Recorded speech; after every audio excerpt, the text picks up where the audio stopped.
con el insomnio, ya nada más nos faltaba el algoritmo que viene en la GPC. Aquí nos habla de, en cuanto a tratamiento, pues nos dice que hay que iniciar tratamiento para aquellas comorbilidades que tenga el paciente, que, ay, perdón,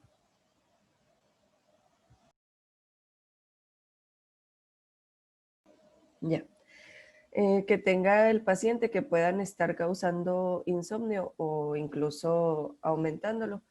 Nos decía que pues vamos a comenzar con las medidas de higiene del sueño. Si hay mejoría, pues nada más se le daría seguimiento y revisión periódica a las comorbilidades que tenga y al paciente. Si no hay mejoría, aquí ya se va a iniciar el tratamiento combinado, que sería, o sea, las medidas no farmacológicas junto con las farmacológicas. En cuanto a no farmacológicas, pues vamos a tener que, primero serían las medidas de higiene del sueño, y nos decía utilizar una o más de las siguientes, que sería pues la terapia cognitivo-conductual, técnicas de relajación, control de estímulos externos, entre otras. Y en cuanto al tratamiento farmacológico, aquí vamos a ver primero si existe depresión.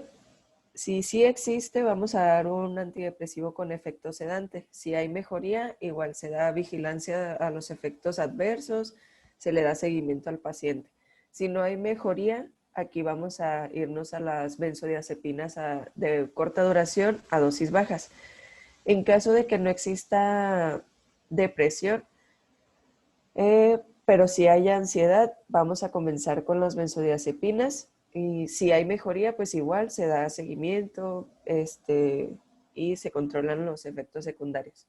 En caso de que el paciente no presente ni depresión ni ansiedad, nos vamos a ir con los agonistas del receptor benzodiazepínico, que serían los medicamentos no benzodiazepínicos. Si no hay mejoría, pues aquí ya tendríamos que dar un tratamiento farmacológico, al igual que si ya estamos con las benzodiazepinas y no hay mejoría, se da el combinado. Ya en caso de que sí haya mejoría con los agonistas, pues igual se vigilan efectos secundarios y se vigila al paciente. En caso de que no haya mejoría con el tratamiento farmacológico combinado, aquí vamos a tener que revalorar el el diagnóstico y pues descartar que haya alguna otra enfermedad que nos esté causando los problemas para dormir.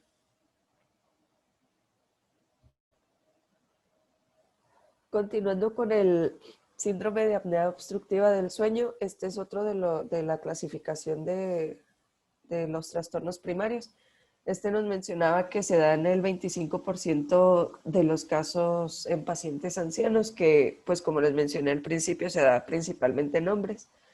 Y aquí nos mencionaba que pues este va a ser debido a una respiración disruptiva, y como conceptos vamos a tener que apnea como tal del sueño es el cese de la respiración durante 10 segundos o más, que va a ocurrir 30 veces en las 7 horas del sueño.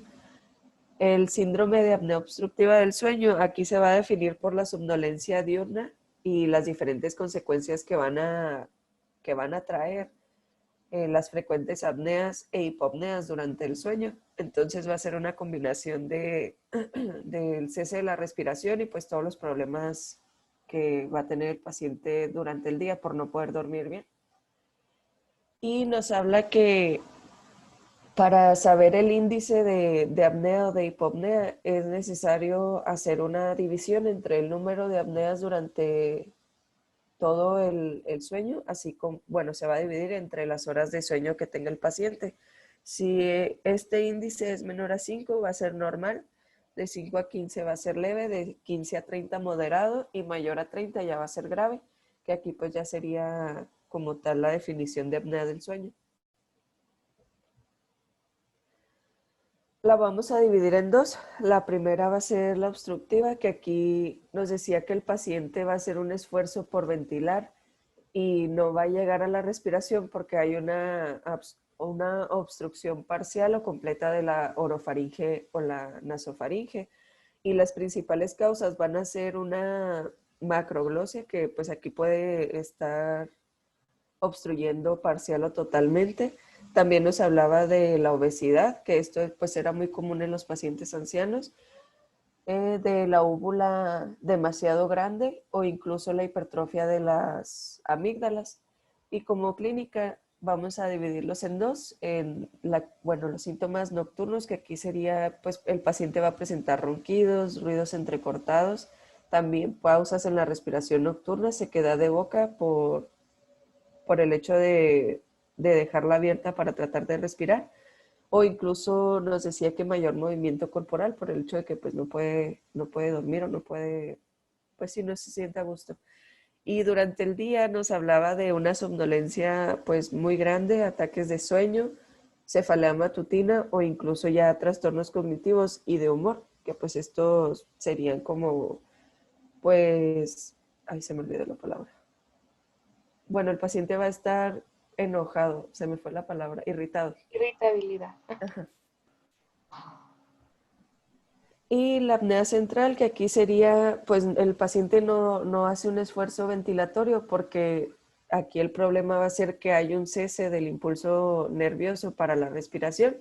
Y nos decía que pues se va a deber a un defecto del control metabólico respiratorio o defecto del sistema neuromuscular, que en el caso del defecto del sistema neuromuscular, pues aquí se daba más en presencia de enfermedades neurológicas como tal, y nos decía que pues va a haber una fluctuación del impulso respiratorio, y aquí lo más representativo sería que la respiración sería como la de Cheyne-Stokes, que es una respiración que va aumentando en intensidad y luego va bajando y luego tiene un cese de apnea. Es un periodo pues relativamente corto, pero se da la apnea como tal ahí. En cuanto a clínica, nos decía que pues se puede presentar el síndrome de hipoventilación alveolar, también hipercapnia, hipoxemia diurna. Incluso nos decía que puede presentar el paciente síntomas de insuficiencia respiratoria recurrente, cefalea y fatiga. Y nos hablaba de otra clasificación que sería la mixta, en donde no hay esfuerzo ventilatorio, pero cuando se hace el esfuerzo hay una obstrucción de la vía evidente. Y aquí pues esta sería la más común de todos los casos. En cuanto a complicaciones, nos hablaba principal de la hipertensión arterial, incluso del EBC. También nos decía que el paciente, si presentaba una enfermedad coronaria previa, podía tener una angina nocturna o incluso arritmias cardíacas, que aquí eran más comunes la bradicardia, así como una recurrencia de la fibrilación auricular. Y nos mencionaba que pues lo más grave que podía pasar con el paciente sería una muerte súbita en la noche o incluso pues accidentes de coche por el hecho de la hipersomnia. Y nos decía que para el diagnóstico aquí sí se va a utilizar pues la historia clínica geriátrica completa, que fue la que vimos en insomnio, igual con las mismas, o sea, con los mismos datos. Y nos decía que aquí la exploración física tiene importancia el checar la presión arterial, incluso checar si el paciente tiene cuello corto, si es obeso, también si hay obstrucción en la orofaringe, así como si tiene el tabique nasal desviado. También nos hablaba de que debemos buscar si hay tumores o alguna alteración de la vía respiratoria, y es importante la evaluación neurológica. Aquí para el diagnóstico se utiliza la polisomnografía, que como vimos es la que mide la actividad física y cerebral, así como de la presión arterial y pues todo lo que involucra el estar dormido. Y nos decía que podíamos hacer otros estudios complementarios como medición bueno, como una biometría hemática, que aquí pues nos ayudaría a descartar una policitemia. También podemos utilizar gasometría, espirometría o incluso encefalograma para checar pues alguna anomalía. Y en cuanto al tratamiento, nos hablaba de cuando es una apnea leve, pues vamos a comenzar con algo importante que sería la pérdida de peso, que aquí nos dice que pues tiene eficacia, pero no es muy significativa. También nos decía sobre suprimir el alcohol, tabaco, incluso los fármacos que son hipnóticos. Y nos hablaba del tratamiento posicional, que aquí al paciente se le recomienda que duerma en decúbito lateral, así como pues tratamiento de alguna comorbilidad que tenga el paciente. Y ya en la apnea moderada o severa, aquí nos decía que el estándar de oro es el CPAP, que la efectividad es del 80%, nada más que nos dice que pues no saben por cuánto tiempo es efectivo. También nos habla de los dispositivos intraorales, pero nos dice que estos, pues una de las, o sea, de las desventajas es que no se puede utilizar en pacientes que no tienen dientes, y pues aquí la mayoría de los pacientes ya usa sus dentaduras. Y también nos dice que, bueno, que estos, su principal función pues es evitar alguna obstrucción de la vía orofaringea, pero igual pues no son muy recomendados o ya no son tan utilizados. Otro sería la úvulo-palatofaringoplastia, que esta nos dice que pues ya no se usa, pero que en caso de que el tratamiento anterior no funcione, pues puede ser efectiva. Y la traqueostomía, esta pues la mencionaba, pero decía que ya no se usa por todas las complicaciones que puede traerle al paciente. Bueno, digamos que no es que no se use, pero se reserva para situaciones muy específicas, enfermedades neurológicas, tengan alguna afección a nivel central, ahí se puede llegar a utilizar en esos casos. Sin embargo, pues también es variable el aspecto de cuánto tiempo se queda la persona, porque realmente es indeterminado cuánto tiempo, no vas a poder revertir esa traqueostomía. Entonces, estaríamos hablando de situaciones en donde los pacientes a lo mejor también ya tienen alguna enfermedad neurológica que sea sobre todo crónica, que vaya a producir algún avance o que tenga el paciente algunas secuelas de alguna enfermedad, incluso, por ejemplo, piensen en alguien, a lo mejor algo tan sencillo como un evento vascular cerebral isquémico, que tenga secuelas también a nivel central en el sueño. Entonces, se puede utilizar, de hecho, esas traqueostomías. Sin embargo, también su utilidad versus las complicaciones o efectos adversos es variable. Okay. Continúa. Bueno, ya comenzando con el síndrome de piernas inquietas, aquí nos habla de que es una inquietud de las piernas y sensación desagradable. Nos mencionaba que el paciente pues, lo puede referir como la presencia de agujas, dolor, calambre o tirones musculares que van a aparecer en la noche. Y nos decía que es más común en las personas que presentan diabetes, insuficiencia venosa crónica, neuropatía urémica, así como prostatitis y deficiencias de hierro y vitaminas, o incluso cuando se les retira pues algún fármaco que lleven mucho tiempo tomando. Nos hablaba de que aquí es importante descartar el déficit de hierro y de vitaminas porque es algo que podemos como que revertir de manera pues rápida y no afectar al paciente. Y nos hablaba de que pues hay que medir el hierro sérico, la ferritina, folatos o incluso cobalamina, urea y creatinina. Y para el tratamiento nos dice que aquí pues hay que, bueno, lo dividimos en dos, que sería farmacológico y no farmacológico. En cuanto al no farmacológico, nos dice pues sobre suprimir alcohol, cafeína, tabaco y reducir el estrés que pueda presentar el paciente. También nos dice que hay que suspender diferentes fármacos que pueden empeorar los síntomas, que sería pues antidepresivos como la fluoxetina o paroxetina, incluso neurolépticos, así como beta bloqueadores e incluso pues la fenitoína, entre otros. Y en caso del tratamiento farmacológico nos decía que lo podemos dividir en pues como en tres opciones, que serían los agonistas dopaminérgicos no ergotamínicos, como el tiempo.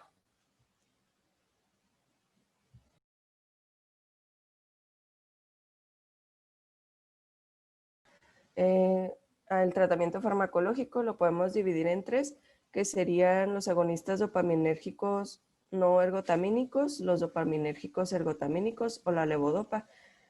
No decía cuál era pues el más, como el más eficiente y la verdad no lo encontré, pero pues el que más conozco es la levodopa. De hecho, bueno, los agonistas dopaminérgicos no ergotamínicos es como el tratamiento de primera línea. Se considera que el pramipexol, ropirinol también lo tenemos en México, pero el pramipexol ha sido el que más se ha asociado como tratamiento de esta enfermedad, una vez descartándose que no haya algún déficit de hierro en específico, y sobre todo también algo que me gustaría también como agregar aquí. Es muy frecuente encontrar que estos pacientes con síndrome de piernas inquietas y déficit de hierro tienen también una asociación muy importante con ser hipotiroideos. Entonces también el hipotiroidismo es un factor de riesgo importante. Si tenemos a esos pacientes, siempre debemos sospechar eso.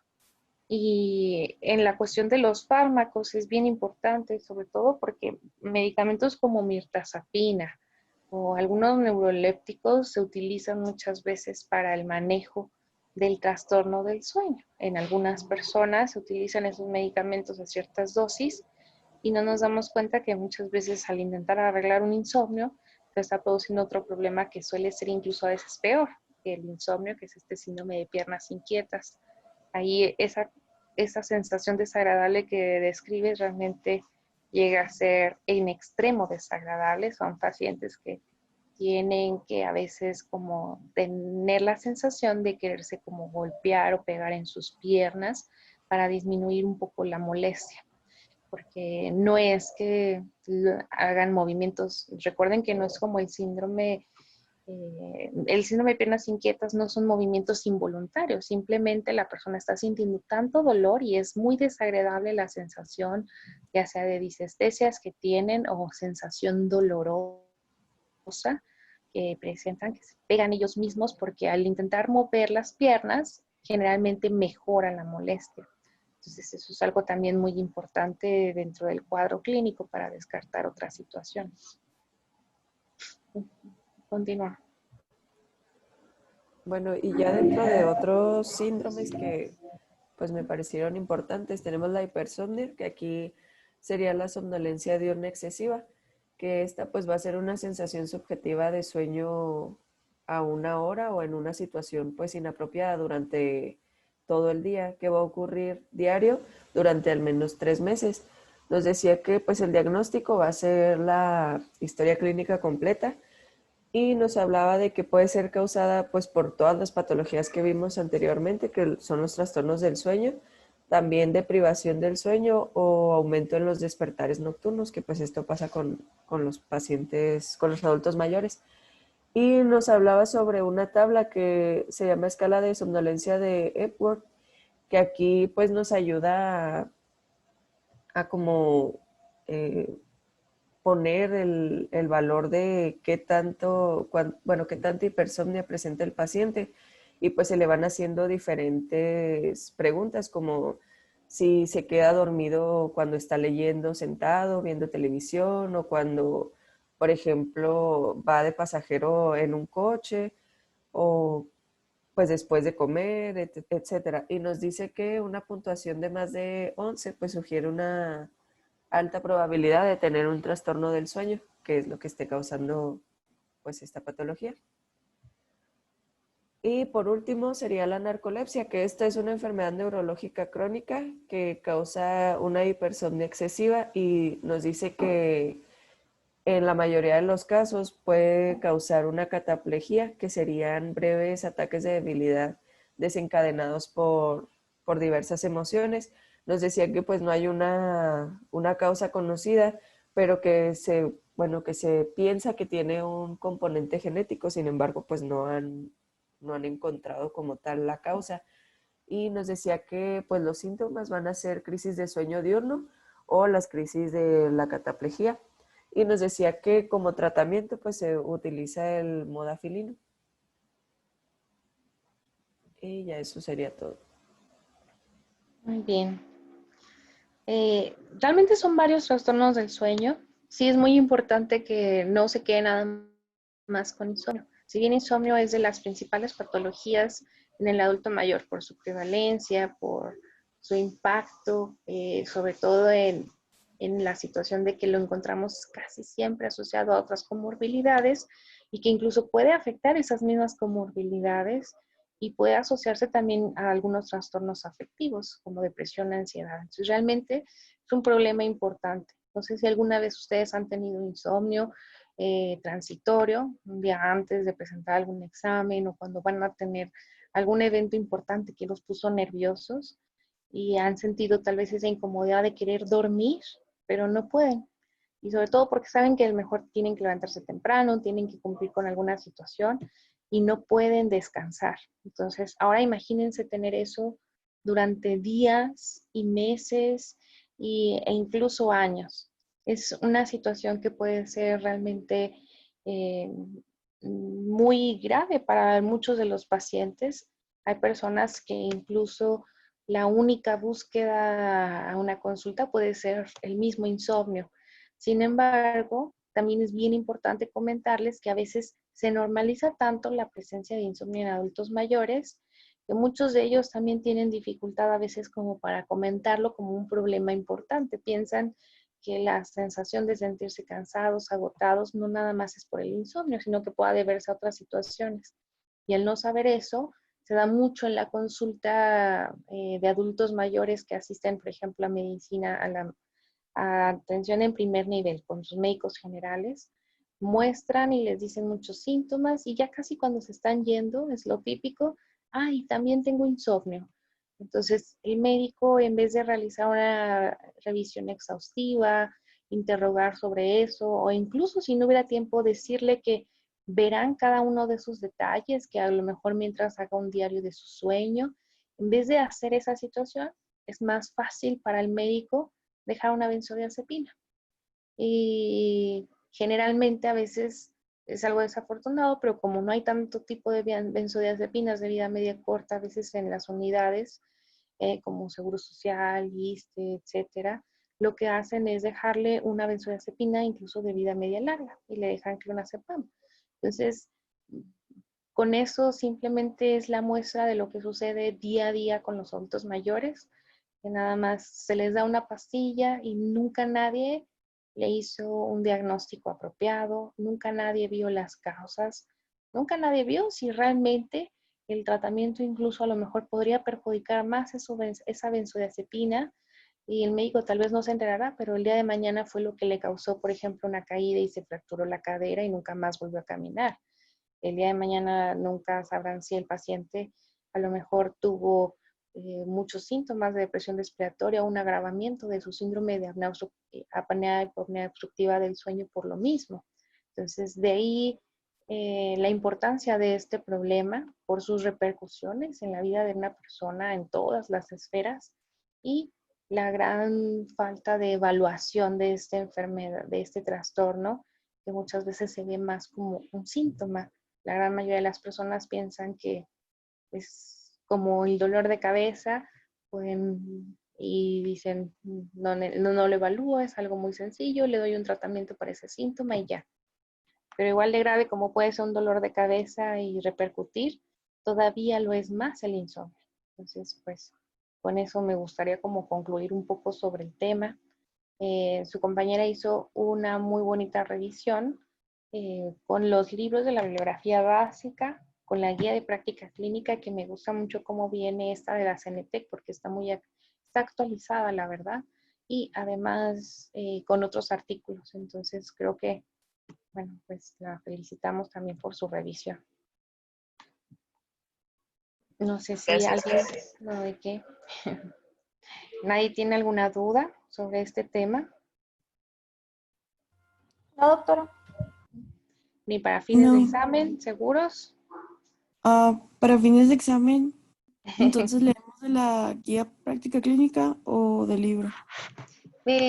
Yo le sugeriría que, como muchas veces también, por ejemplo, el síndrome de piernas inquietas realmente viene muy poquito y la guía de práctica clínica solamente abarca el tema de insomnio.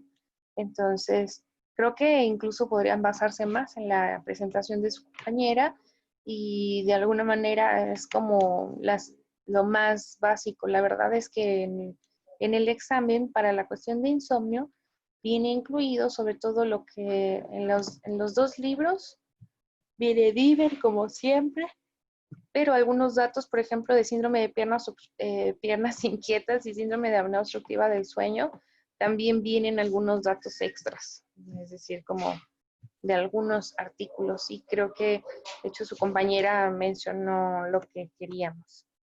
Entonces, creo que eso bien. Ok, Prefiero que se basen en su gracias. presentación. No hay que. ¿Nadie tiene otra duda? ¿No? No, doctora. Bueno, entonces, voy a compartir mi presentación. Y bueno, voy a dar la parte introductoria porque no nos va a dar tiempo claramente de dar toda la presentación.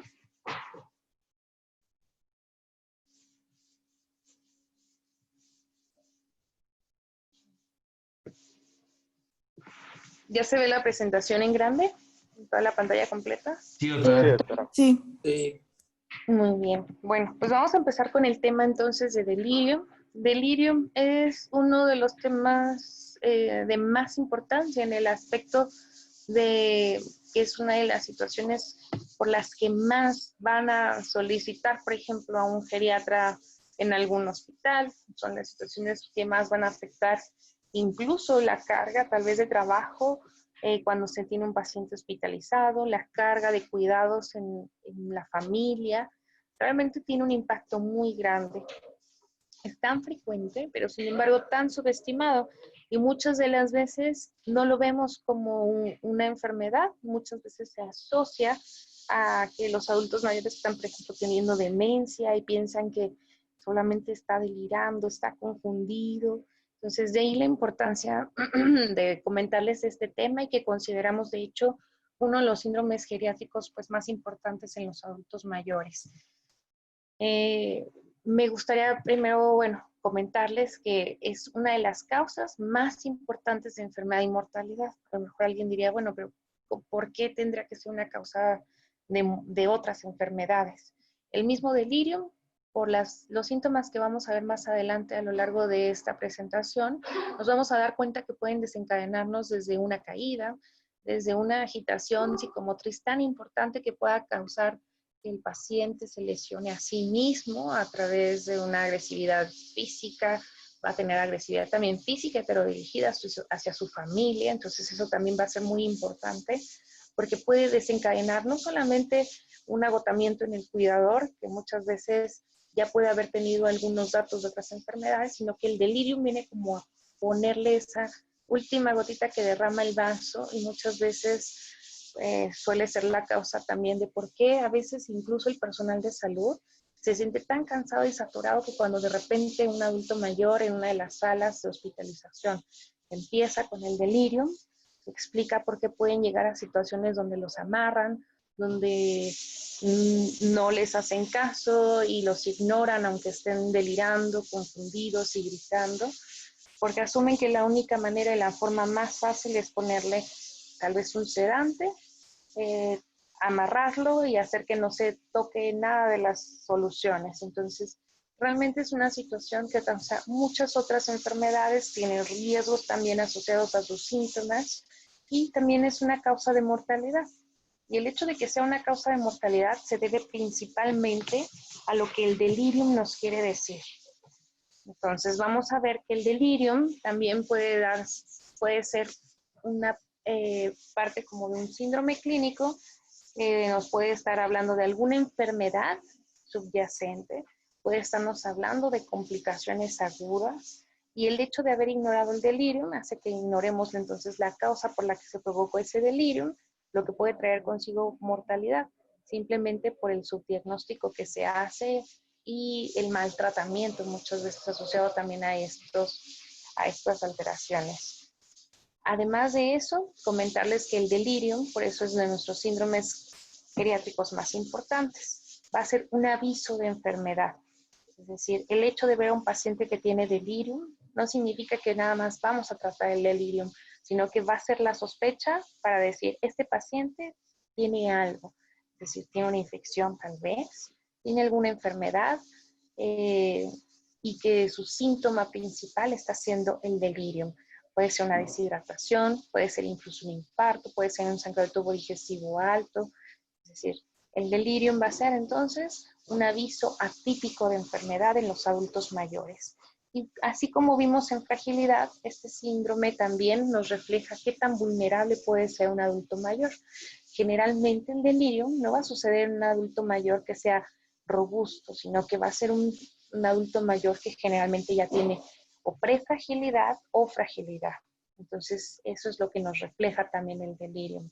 Es un marcador que lo consideramos de esa vulnerabilidad o de esa disminución de sus reservas, y también puede ser causa, como ya lo comentábamos, no nada más de la situación de morbilidad, sino que incluso nos puede llevar a perder la independencia, institucionalizar a una persona, en el aspecto, por ejemplo, de que cuando empieza la persona con el delirium y si tiene múltiples eventos de delirium, por ejemplo, a lo largo del año, la persona que la cuida puede sentirse desgastada, agotada, y prefiere entonces que esto sea una causa para decir, mejor necesita estar en un asilo, porque no duerme, se pone inquieto en la noche, grita, se quiere estar levantando, le decimos que se acueste y nos pega, no nos deja que lo pongamos en la cama.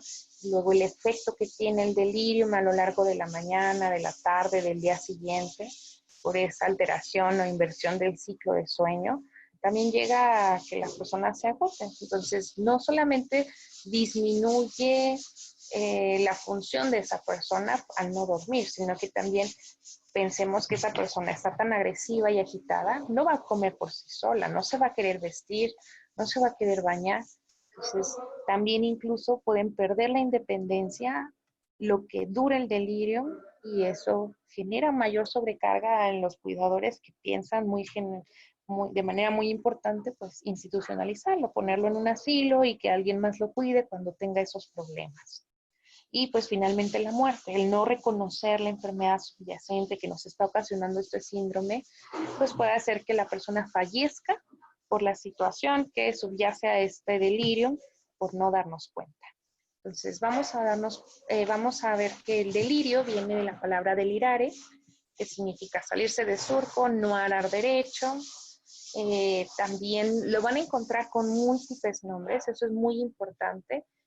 Uno de los nombres yo creo que más comunes o más generalizados sigue siendo el estado confusional agudo, o también a veces conocido como síndrome confusional agudo. Van a encontrarlo también como datos de encefalopatía. Muchas personas le ponen incluso algunos apellidos como encefalopatía metabólica. Sin embargo, en sí mismo estaríamos hablando de una encefalopatía una vez que encontramos ya como tal una causa en específico, por ejemplo, de esa encefalopatía metabólica, que las causas sean únicamente metabólicas. El delirium realmente va más allá de eso, es por eso que la terminología ha ido cambiando a lo largo de los años. Vean que esa terminología empieza desde el DSM-3, o sea, como una disfunción del cerebro que era generalizada y no se sabía realmente qué era lo que estaba ocasionando que pasara eso. Por ejemplo, vean ese nombre también de psicosis de la UCI. Como es tan frecuente que entre más grave es el paciente, más podemos encontrar al delirio o al delirium como una enfermedad o un síndrome que caracteriza esas patologías graves. De ahí que también estos pacientes que muchas veces pueden presentar datos muy importantes de psicosis, le llamemos así, como psicosis de la unidad de cuidados intensivos. También lo van a encontrar como confusión subaguda. Sin embargo, apréndanse mucho de síndrome confusional agudo o estado confusional agudo, porque es de lo que más van a escuchar todavía como nombre. A veces se le conoce más así en algunos hospitales, sin embargo el nombre correcto es delirium. Entonces vamos a definirlo ahora sí como un síndrome que nos va a representar o que es una manifestación de una descompensación o desequilibrio de la función cerebral, y que va a ser como una respuesta a uno o más estresores fisiopatológicos, que era lo que comentábamos. Por ejemplo, estados proinflamatorios como alguna infección pueden ocasionar de esta manera pues el delirio. Vamos a ir viendo también que a lo largo de las definiciones ha habido cambios en el DSM-3. únicamente se comentaba como, sí, como un síndrome neuropsiquiátrico, pero mencionaban más que nada como que era una perturbación del estado de conciencia, como un clouding, como si estuviéramos viendo que esa persona nubla un poco su conciencia. Me gusta más es de alguna manera, pues, esta definición que le habían dado muy incipiente como síndrome neuropsiquiátrico, porque mencionaba muchas de las características básicas del delirio, como viene ahí, es repentino, global, porque tiene una afección no nada más en el estado de conciencia, que es lo que vamos a ver, que es transitoria, eso es algo muy importante, es decir, el delirio idealmente debe de ser diagnosticado, tratado, y su remisión debe ser en menos de 7 días, eso sería lo ideal, ¿verdad? Y algo muy típico también, y con lo que hacemos el diagnóstico, es que es fluctuante a lo largo de 24 horas, y que eso explica por qué la enfermera el día de mañana les va a decir en el hospital es que el paciente no durmió nada, se puso muy agresivo, se quitó la venoclisis, y ustedes van a revisar al paciente y les contesta, platica con ustedes, y pareciera que está como sin nada, sin esa agitación psicomotriz que les menciona el personal de enfermería, y eso es algo bien importante. Va a haber manifestación también de una afección en la atención, concentración, en la conciencia, como ya mencionamos, y en general en la cognición. De ahí que también por eso si hiciéramos un mini mental, es decir, una evaluación de la función cognitiva en nuestros pacientes con delirio, mientras nos lo permita su agitación psicomotriz, porque a veces puede no ser tan importante y se le puede hacer bien estas evaluaciones, y veríamos que presentan datos de un deterioro cognitivo. Y muchas veces al quitarse el delirio, su cognición regresa a la normalidad o a su basal previa.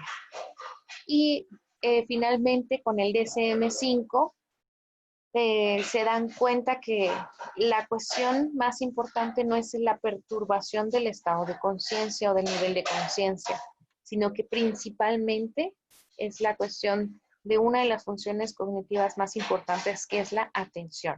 Entonces, lo que más se va a afectar es la atención de forma aguda. Y además vamos a encontrar que toda la función cognitiva global va a estar disminuida. De ahí que les mencionara sobre esto de hacer, por ejemplo, un mini mental en estos pacientes, porque podríamos encontrar los datos de ese deterioro cognitivo en múltiples esferas.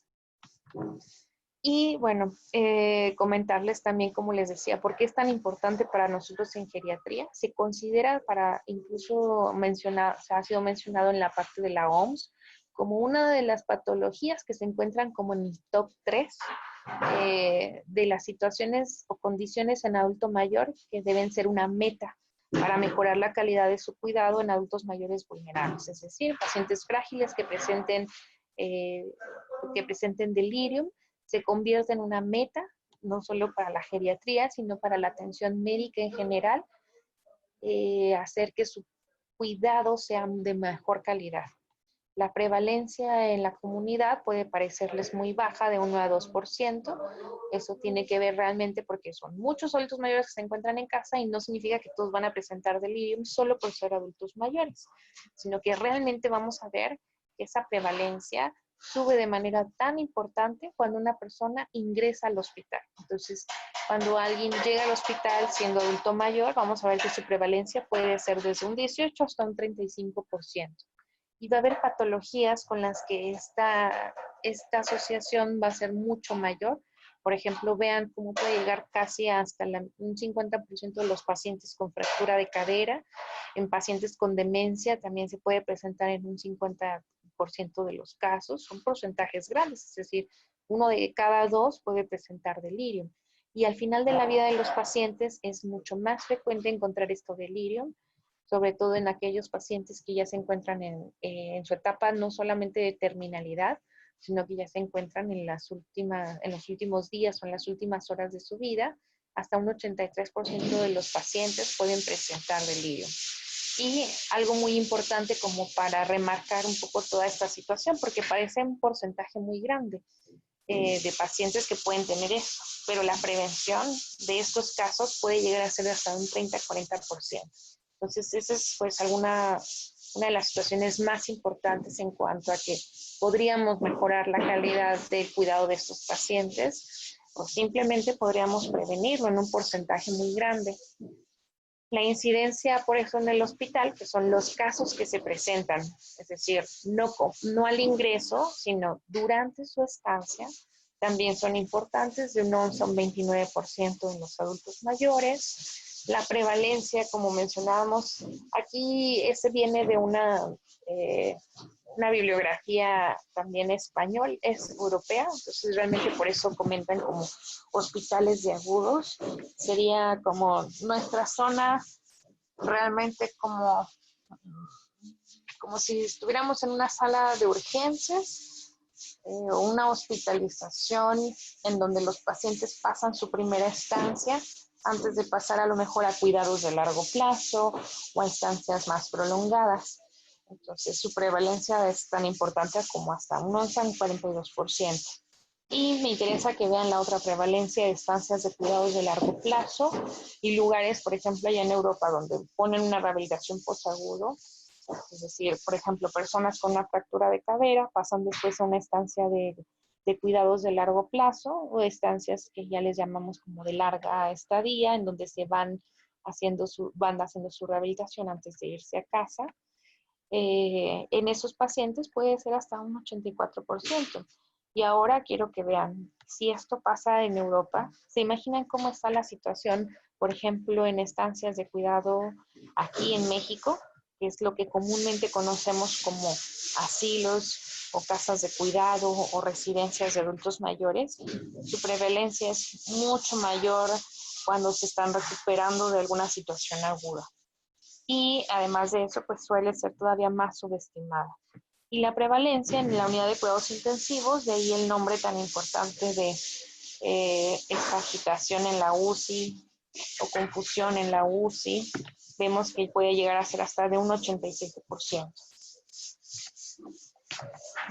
Comentándoles también un poquito más de datos epidemiológicos en el aspecto, por ejemplo, de la epidemiología. Quiero que vean, por ejemplo, este estudio se hizo en muchos hospitales en Italia. Es un estudio bonito porque utilizó varios centros. La intención es ver qué tan frecuente podemos encontrar el delirium dentro de diferentes ramas de la medicina. Entonces, quiero que vean los porcentajes que están en neurología, en personas, en los pacientes de geriatría, en ortopedia, en medicina interna y rehabilitación, en donde generalmente pues ya pasaron su situación aguda. Pero vean que los porcentajes de hecho no tienen una diferencia significativa. Y lo que quiero mostrarles con eso es que eso significa que todos van a ver delirium de alguna manera. No significa que el hecho de ver otras patologías no vayan a tener que presentarse con un adulto mayor, por ejemplo, con la fractura de cadera y delirium, que tengan que presentarse con un evento vascular cerebral, isquémico o hemorrágico, incluso que tenga delirium, un paciente en medicina interna que esté con una falla cardíaca descompensada o un infarto agudo de miocardio, que vea medicina interna, también puede presentar delirium. Pacientes en su rehabilitación posterior a las fracturas o algunas otras patologías también como las enfermedades neurológicas, vemos que también pueden presentar delirium. Entonces, realmente la prevalencia es alta. En promedio podemos decir que va de un 22% cuando hablamos de estudios de muchos hospitales. Y yo sé que es malo hacer la comparación a veces entre algunos países, pero estamos hablando de un lugar en donde en Italia, en esos hospitales, se llamó por eso Delirium Day. O sea, le dan tanta importancia en cuanto a la prevalencia y en disminuir la cantidad de pacientes que presentan delirium. Y eso en México no lo tenemos de esa manera tan puntual. No se le da un día al delirium en general para estar haciendo estudios y decir, vamos a evaluar y sacamos ese estudio el día del delirium. No, realmente aquí en México hay poco conocimiento sobre este síndrome, siendo que es mucho más frecuente y de ahí que por eso pasa más desapercibido y su prevalencia puede ser incluso más alta. Y además de eso, bueno, dentro de este estudio que encontraron, el subtipo más frecuente encontrado ahí fue el hipoactivo. Sin embargo, vamos a ver que la prevalencia de manera más global en el mundo o en México, el más frecuente es el delirium, que le llamamos nosotros de causa mixta o delirium mixto. Y por último, quiero también mencionarles un poco sobre las cuestiones en cuanto al costo económico. Las estancias hospitalarias en estos pacientes que tienen delirium suelen ser más prolongadas. Ay, disculpen porque alguien está aquí construyendo unas cosas al lado. ¿Se escucha mucho ruido, chicos? ¿Me escuchan? Sí se escucha un Sí, poquito el taladro. Sí, pero sí se ¿verdad? escucha el taladro. Vamos, ahí ya se detiene. Bueno, en las ocasiones del costo económico, las estancias hospitalarias, como les comentaba, pues serán más prolongadas. En promedio, una estancia en estos pacientes puede ser de 7 a 10 días. Sin embargo, el delirium puede hacer que la patología que era subyacente todavía haga más larga esa estancia. Vemos la cantidad de billones de dólares que se pueden gastar al año en Estados Unidos, países europeos, quienes son los que suelen destinar más dinero a este tipo de síndromes por el conocimiento que se tiene allá en geriatría y en esta patología en específico también. Y ahora, pues, en México, yo les diría que desafortunadamente ni siquiera se cuenta con estudios sobre esto.